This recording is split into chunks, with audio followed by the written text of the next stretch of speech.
Hello, yung mga apo! Tara at samahan niyo ako magtingin ng mga mabibili dito sa Magsaysay Fish Market.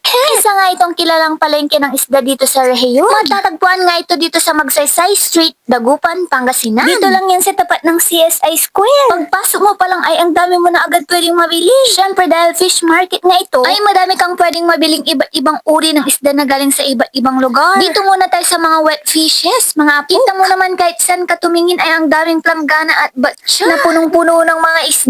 Meron ditong mga crabs, shrimps, malaga, oyster or talaba. Meron din ditong pait ng bangus or bangus intestines. Masarap pala yan kapag paksiw, mga apo. Kasawa mo po tong ulo niya. Madami pang ibang mga apo pero hindi ko na alam yung mga pangalan nila. Anyways, pag nandito kayong mga apo, ay huwag kayong mahiyang magtanong sa mga nagtitinda dahil mababait naman sila dito. Alam nyo ba mga apo, sa sobrang daming isda dito, feeling ko nasa National Geographic Channel na ako.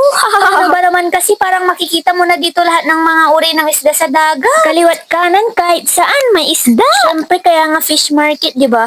Tingnan mo ang tataba ng mga crabs dito. Akala ko nga mga apok ay last na to pero ang dami pa pala. Meron pa pala ditong ganito parang ilog siya. May motorboat at mga bangka pa. Tingnan nyo nga, meron pang buhay na tilapia dito. Kaya naman talagang fresh na fresh pa. Meron din ganito dito mga apok. Anong tawag dito? Comment down below. Finally, sa banda dito meron na nga kasulat na pangalan at presyo. Ayan may pampano. May mga iba't ibang size ng taho. Malalaki at maliliit na pusit. May mga bisugo. Bisugo ba? May pingka.